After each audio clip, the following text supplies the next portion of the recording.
আসসালামু আলাইকুম। আশা করি সবাই আলহামদুলিল্লাহ ভালো আছো, সুস্থ আছো। আজকে খুবই গুরুত্বপূর্ণ একটা টপিক, খুবই সংক্ষিপ্ত সময়। আমরা ৩ থেকে ৪ মিনিটের ভিতরে একটু কনসেপ্ট নেওয়ার চেষ্টা করব। আমি যদিও হেডলাইনটা দেই নাই। হেডলাইনটা হলো যে ভার্বের সাথে যদি আইএনজি থাকে, তাহলে সেটাকে তুমি আসলে কি বলবে? জার্ন্ড, প্রেজেন্ট পার্টিসিপল নাকি ভার্বাল নাউন? কখন কোনটা দাগাবে? আমি বিশ্বাস করি যারা এই মুহূর্তে আমার সাথে ক্লাস করতেছো, এই কনসেপ্ট অলরেডি একাডেমিক থেকে তোমার ক্লিয়ার। কারণ এটা তুমি বিভিন্ন জায়গায় পেয়েছো, বা তুমি যদি বাজারে প্রচলিত গাইড বই বা কোশ্চেনগুলো সলভ করো, সেটা ম্যাথ হোক, ড্যাট হোক, বা যে কোনো প্রতিযোগিতামূলক পরীক্ষা হোক, তুমি কোশ্চেন সলভ করলে দেখেছো যে প্রত্যেকটা সেশনে এই জার্ন্ড, প্রেজেন্ট পার্টিসিপল, ভার্বাল নাউন, এখান থেকে কোশ্চেন কিন্তু ইনভ্যারিয়েবলি এসেছে। যদিও ভার্বাল নাউন থেকে কিছুটা কম এসেছে। তাই আজকে মূলত আলোচনার জায়গা মূলত তিনটে, একটু খেয়াল করো। এখানে দেখো লেখা আছে ভার্বের সাথে আইএনজি, আবার প্রেজেন্ট পার্টিসিপলেও লেখা আছে ভার্বের সাথে আইএনজি, আর ভার্বাল নাউনের এখানেও স্ট্রাকচারে কিন্তু ভার্বের সাথে আইএনজি। তাহলে তিনটা জায়গাতেই এই যে ভার্বের সাথে আইএনজি আছে, কখন তুমি কোনটা দাগাবে অ্যান্সার, এই নিয়ে মূলত আলোচনা। তো এটা মূলত কোনো শর্টকাট ক্লাস না, বাট একটু কনসেপ্ট ক্লিয়ার থাকলে দাগানো যায়। আমি একটু তোমাকে আইডিয়া দিতে চাই যে আসলে আমরা তো পড়ে আসতেছি জার্ন পার্টিসিপল, জার্ন পার্টিসিপল, আসলে এটার উৎপত্তিটা কোথায়। ফার্স্টে দেখো, ভার্বকে তোমরা দুইটা ভাগে বেসিক ভাগ করেছিলে, ফাইনাইট ভার্ব আর নন ফাইনাইট ভার্ব। এই নন ফাইনাইটের ভিতরে কিন্তু তিনটা জিনিস। একটা হলো জার্ন্ট, যেটার স্ট্রাকচারটা তোমার জানতে হবে ভার্বের সাথে আইএনজি। এরপর ইনফিনিটিভে দেখো টু প্লাস ভি অন, এগুলো আমরা অলরেডি পড়েছি সবাই। এরপরে হলো পার্টিসিপল। এই পার্টিসিপলের আন্ডারে আবার তিনটা আছে। প্রেজেন্ট পার্টিসিপল, যেটা ওটাকে আমরা বলি ভার্বের সাথে আইএনজি। পাস্ট পার্টিসিপল মানে ভি থ্রি, আর পারফেক্ট পার্টিসিপল মানে হ্যাভিং ফ্লোরেন্স ভি থ্রি। এখন কথা হয়েছে যে এখানেও আইএনজি, এখানেও ভার্বের সাথে আইএনজি, তাহলে তখন তুমি কোনটা দাগাবে, এটা চেনার কি উপায়, এটা নিয়ে মূলত আলোচনা। এরপর আমরা বিগত সালের কোশ্চেনগুলো দেখবো যে আসলে পারা যাচ্ছে কিনা। আর লাস্টে ভার্বাল নাউনের ক্ষেত্রে আমি একটু লিখেছি যে প্রথমে যদি ডিটারমিনার, বা সহজে মনে রাখো, এটা থেকে খুব কঠিন কোশ্চেন আসেনি, তুমি মনে রাখো প্রথমে দি আছে আর পরে অফ আছে, এর মাঝখানে যদি ভার্বের সাথে আইএনজি পাও, তাহলে চোখ বন্ধ করে সেটাকে তুমি ভার্বাল নাউন দাগাবে। কি বললাম বলো তো? এখানে দি আছে এবং পরে অফ আছে, মাঝখানে যে ওয়ার্ডটা, এটা ভার্বের সাথে আইএনজি আছে, এটাকে তুমি ভার্বাল নাউন দাগাবে। তাহলে আলটিমেট আমাদের আলোচনার বিষয় হলো এই প্রেজেন্ট পার্টিসিপল কখন দাগাবো আর জার্ন্ড কখন দাগাবো। এর জন্য তোমার একটু মনে রাখতে হবে জার্ন্ড, এটা অনেক সাররা অনলাইনেও আমি দেখেছি যে খুব ইন্টারেস্টিং ভাবে পড়িয়েছে, সেটা হলো জার্ন্ডে এন আছে, এন দিয়ে মনে রাখে যে নাউন। কোনো একটা সেন্টেন্সে ভার্বের সাথে আইএনজি যুক্ত ওয়ার্ডটা যদি নাউনের কাজ করে, তাহলে সেটাকে স্যাররা বলেছেন জার্ন্ড। তোমরা এটা পড়েছো।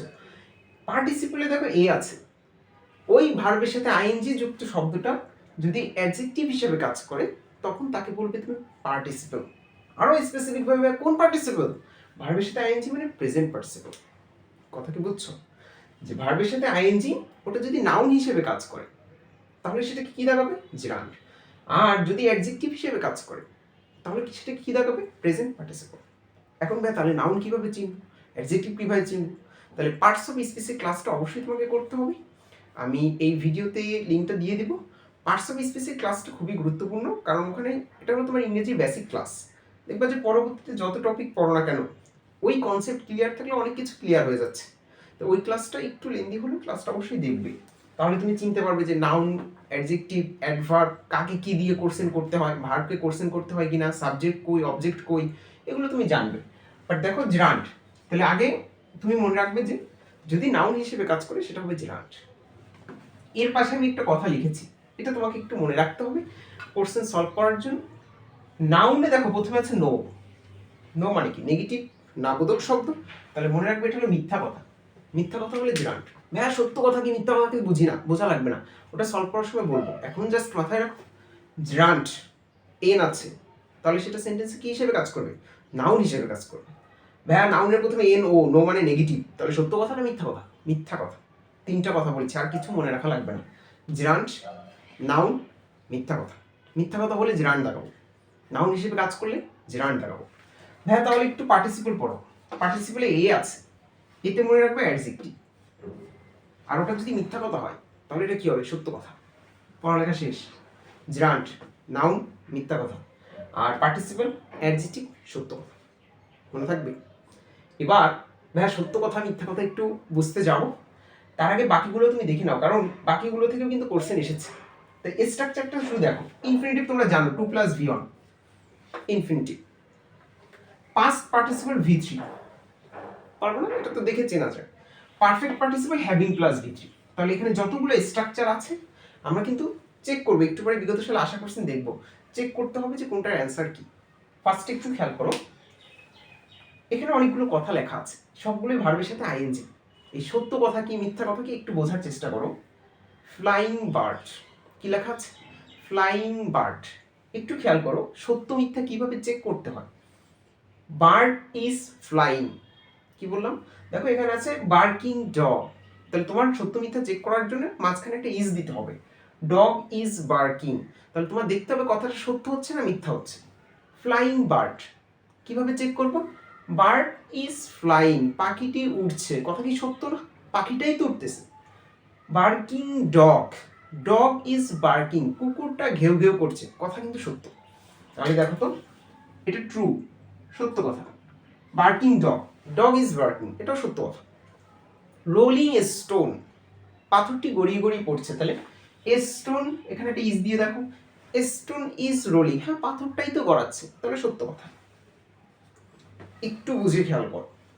টিচিং ইংলিশ, ভালো করে বুঝো, তোমার টিচার তোমাকে ইংরেজি পড়াচ্ছে, যদিও তোমার এভাবেই কোশ্চেনে আসবে না, কোশ্চেনে ডিটেলস সেন্টেন্স থাকবে, বাট আগে কনসেপ্ট ক্লিয়ার করো। টিচিং ইংলিশ, তাহলে সত্য মিথ্যা চেক করতে হবে। English is teaching, English is teaching, English কি শেখাচ্ছে নাকি স্যার তোমাকে ইংলিশ শেখাচ্ছে? তাহলে ইংলিশ ইজ টিচিং কথাটা কিন্তু ভুল হয়ে গেল, এটা কিন্তু সত্য কথা না, মিথ্যা কথা। ক্রাইং বেবি, কি করবো? ইজ দাও। বেবি ইজ ক্রাইং, হ্যাঁ কান্নার কাজটা তো বাবুই করতেছে, এটা সত্য কথা। ওয়াকিং স্টিক, মানে যে লাঠি ভর করে মানুষ হাঁটে, সত্য মিথ্যা চেক করতে হবে, ইজ দাও। স্টিক ইজ ওয়াকিং, লাঠিটা কি হাঁটতেছে নাকি ওই লাঠিটাকে ভর করে তুমি হাঁটতেছো? তাহলে এটা কি সত্য কথা হলো? স্টিক ইজ ওয়াকিং, না এটা তো মিথ্যা কথা। তাহলে পাশে ক্রস দিলাম। রিডিং রুম, কিভাবে চেক করব? ইজ দিব। রুম ইজ রিডিং, রুমটা পড়তেছে না তুমি ওই রুমে বসে পড়তেছো, তাহলে এটা মিথ্যা কথা হয়ে গেল। ডাইং ম্যান, মুমূর্ষ মানুষ, কিভাবে চেক করব? ইজ দাও। ম্যান ইজ ডাইং, মানুষটা মারা যাচ্ছে বা মুমূর্ষ অবস্থায়, কথা সত্য। তাহলে একটু খেয়াল করো ক্রস কয় জায়গায় দিলাম? এক জায়গায়, দুই জায়গায় এবং তিন জায়গায়। তিনটা কথা আমার কাছে মিথ্যা মনে হয়েছে, ইজ দিয়ে ক্রস চেক করে আমি দেখতেছি যে কথাটা মিথ্যা। তাহলে মিথ্যা যদি হয়, নো নেগেটিভ, তাহলে আমি তাকে চোখ বন্ধ করবো বলে জেরান্ট। তাহলে এই টিচিং ইংলিশ এটা gerund, walking stick gerund, reading room gerund. সেন্টেন্সে এরা যখন আসবে এরা জেরান্ট হবে। এরপরে বাকি যেগুলো আছে দেখো, বাকিগুলো কিন্তু কথা সত্য। Flying bird, barking dog, rolling stone, যেগুলো বলো এগুলো সত্য। সত্য কথা যদি হয় তাহলে সেটা কি দাঁড়াবে? অ্যাজেক্টিভ। অ্যাজেক্টিভ মানে সে সেন্টেন্সে কি হিসেবে কাজ করলো? পার্টিসিপল। ভাই আরো স্পেসিফিক ভাবে বলবে, যেহেতু আইএনজি আছে প্রেজেন্ট পার্টিসিপল। পার্টিসিপলের আন্ডারে কিন্তু তিনটা, এটা তোমাদের আলটিমেট লাগবে না, বাট কনসেপ্ট একটু ক্লিয়ার রাখতে হবে, তাহলে বুঝবা যে কোশ্চেনগুলোর উৎপত্তি আসলে কোথায়। তাহলে দেখো বাকিগুলো present participle, present participle, present participle, এটাও সত্য কথা। Present participle, present participle. তাহলে বলো জেরান্ড আর পার্টিসিপল, সত্য মিথ্যার কনসেপ্ট আপনি বুঝছেন কি? এটুকু যদি বুঝে থাকো আমাদের পড়ালেখা শেষ। এরপরে শুধু নিচের এইগুলো আমরা একটু সলভ করি। দেখো, the old man was tired of walking, কি বলেছে? The old man was tired of walking, হাঁটতে হাঁটতে ক্লান্ত হয়ে গিয়েছে। এখন তোমাকে আমি বলেছি যে পার্টস অফ স্পিচের ক্লাসটা আপনি অবশ্যই দেখবেন, কারণ ওখানে অনেক কনসেপচুয়াল বিষয়ে আলোচনা হয়েছে এবং খুব সংক্ষেপে তুমি ম্যাথের মতো মিলাতে পারবে। তাহলে এখানে একটু দেখে নাও, the old man was tired of walking, অফের পরে আছে। এখন দেখো নাউন আমরা বলেছি, নাউন হিসেবে যদি কাজ করে জেরান্ট, অ্যাডজেক্টিভ হিসেবে কাজ করলে সেটা পার্টিসিপল। এখন কথা হিসেবে এটা কি নাউন না অ্যাডজেক্টিভ আমি কিভাবে বুঝবো? ওই যে পার্টস অফ স্পিচের ক্লাসে কনসেপ্ট বোঝানো হয়েছে, তার ভিতরে একটা মাস্টার রুল ছিল যে প্যাডের পরে, প্যাড মানে কি ছিল? Preposition, adjective, determiner. এখন এরপরে যদি দুইটা ওয়ার্ড থাকে তাহলে প্রথমটা অ্যাডজেক্টিভ হয়, পরেরটা নাউন হয়।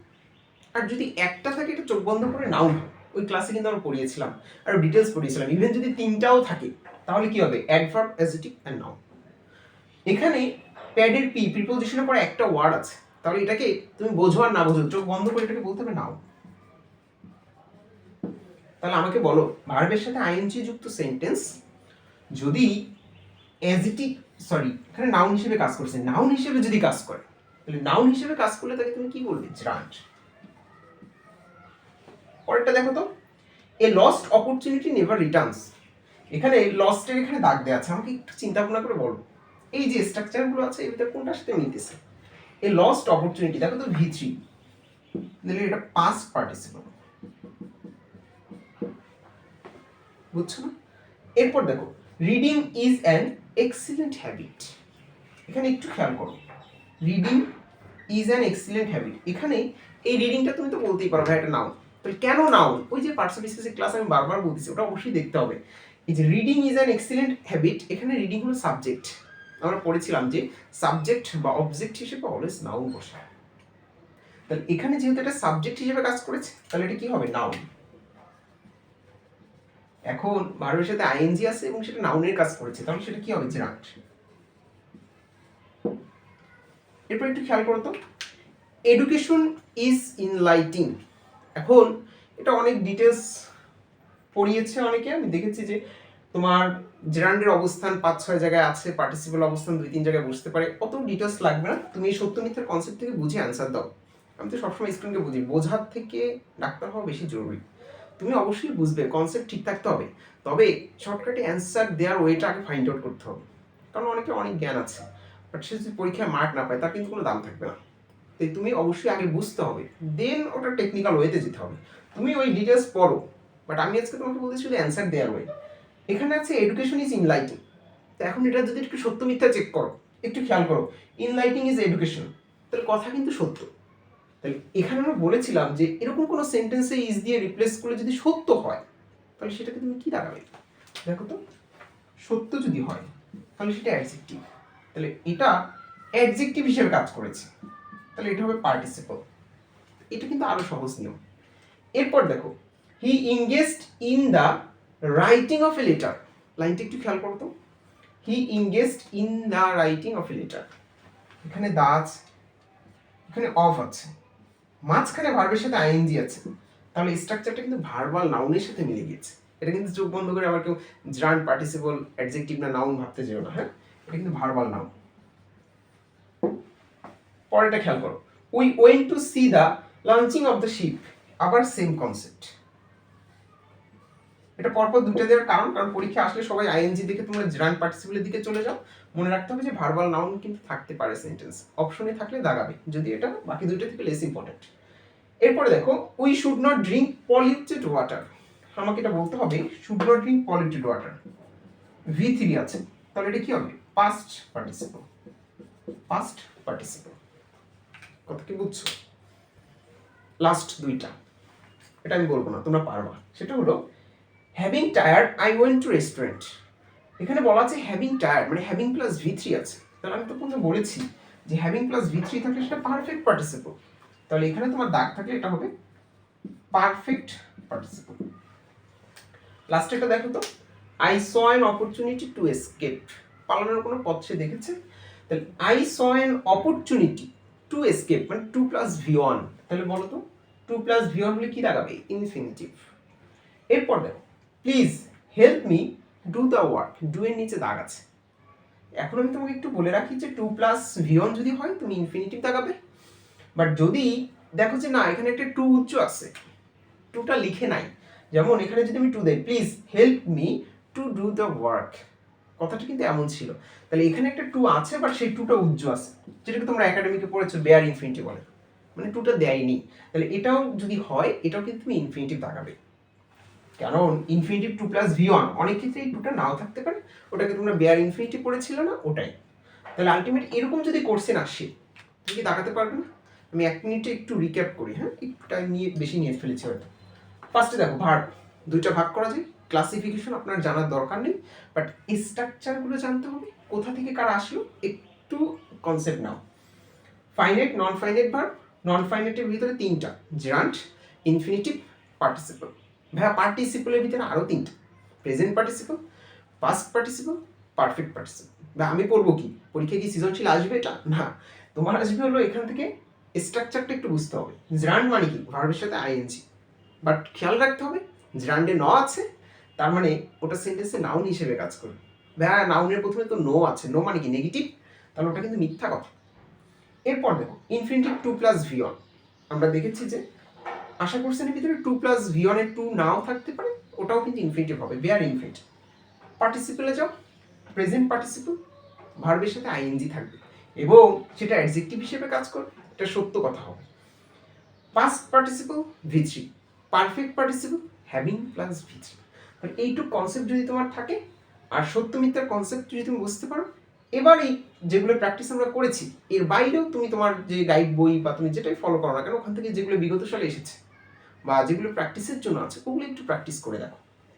আর লাস্টে ভার্বাল নাউন দা আছে, অফ আছে, মাঝখানে ভার্বের সাথে আইএনজি থাকলে তুমি ভার্বাল নাউন দাঁড়াবে। ইনশাল্লাহ পরবর্তীতে আরেকটা ক্লাসে দেখা হবে। আল্লাহ হাফিজ।